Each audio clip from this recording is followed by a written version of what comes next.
அண்மை செய்தி.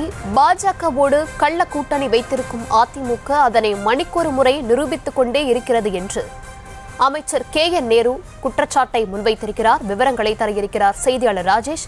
ராஜேஷ், KN நேரு அமைச்சர் வேறு என்னென்ன விஷயங்களை தெரிவிச்சிருக்காரு? விவரங்களை வழங்கலாம். வணக்கம். தெனாலியின் பயப்பட்டியலை விட பழனிசாமியின் பயப்பட்டியல் பெரியது என்றும் அமைச்சர் KN நேரு தன்னுடைய குற்றச்சாட்டை முன்வைத்திருக்கிறார். அதாவது சமீபத்தில் நடைபெற்று முடிந்த அதிமுகவுடைய பொதுக்குழு கூட்டத்தில் 16 தீர்மானங்கள் நிறைவேற்றப்பட்டது. அதில் ஏறக்குறைய 8 தீர்மானங்கள் திமுகவிற்கு கடும் கண்டனம் என்று தெரிவிக்கப்பட்டிருந்த நிலையில் சில தீர்மானங்கள் மத்திய அரசை வலியுறுத்தக்கூடிய வகையிலே அமைந்திருந்தது.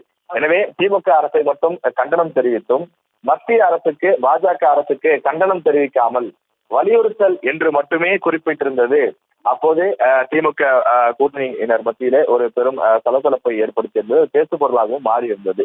இந்த நிலையிலேதான் அதற்கு தொடர்பாக அமைச்சர் KN நேரு ஒரு அறிக்கை ஒன்றை வெளியிட்டிருக்கிறார். பாஜகவோடு கள்ள கூட்டணி வைத்திருக்கும் அதிமுக அதனை மணிக்கொரு முறை நிரூபித்துக் கொண்டே இருப்பதாக தன்னுடைய அறிக்கையில் குறிப்பிட்டிருக்கிறார்.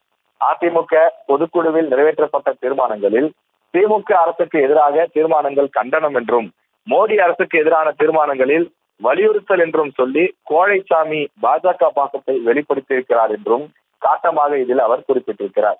அது மட்டுமில்லாமல் அதிமுக பொதுச் செயலாளருக்கு பல்வேறு விஷயங்களில் பயம் இருப்பதாகவும், சீன பெருஞ்சுவர் போல இது நீள்கிறது எனவும் அவர் குறிப்பிட்டிருக்கிறார். குடியுரிமை திருத்த சட்டம் அதிமுக ஆதரித்து வாக்களிக்காமல் இருந்திருந்தால் அந்த மசோதா மாநிலங்களவையில் தோல்வி அடைந்திருக்கும் என்று குறிப்பிட்டிருக்கும் அமைச்சர் KN நேரு நாடாளுமன்றத்தில் சுரங்கம் மற்றும் கனிம திருத்த மசோதாவிற்கு அதிமுக MP தம்பிதுரை ஆதரவளித்து டங்ஸ்டன் சுரங்கத்திற்கு மறைமுகமாக ஆதரவளித்தார் என்றும் குறிப்பிட்டிருக்கிறார். அது மட்டுமில்லாமல் நான் ஒரு விவசாயி என்று சொல்லிக்கொண்டே மோடி அரசு கொண்டு வந்த 3 வேளாண் சட்டங்களை பலமாக ஆதரித்தது மட்டுமின்றி அவற்றை எதிர்த்தவர்களையும் கடுமையாக விமர்சித்தவர் என்றும் அவர் குறிப்பிட்டிருக்கிறார். மாநிலங்களின் சுயாட்சிக்கு எதிராக ஒரு நாடு ஒரு தேர்தல் மசோதாவையும் ஆதரிக்கும் பாஜகவின் உன்னத தோழன் அதிமுக என்றும் காட்டமாக விமர்சித்திருக்கக்கூடிய நிலையில் பல்வேறு விஷயங்களில் தொடர்ந்து அதிமுக பாஜகவிற்கு ஆதரவாகவே செயல்படுவதாக அவர் குறிப்பிட்டிருக்கிறார். அத்தனை பேரும் எதிர்பார்க்கின்ற கூட்டணி அமையும் என்றும் 2026 அதிமுக மீண்டும் அரியணை ஏறும் என்றெல்லாம் பொதுக்குழுவில் ஆக்ரோஷமாக பேசியிருக்கிறார் என்றும், ஏன் இப்படி ஒரு ஆசை என்றும் கேட்க தோன்றுகிறது. ஆனால் பாஜகவை இவர் கேள்வி கேட்பதில்லை என்றும் காட்டமாக KN நேரு தன்னுடைய அறிக்கையிலே குறிப்பிட்டிருக்கிறார்.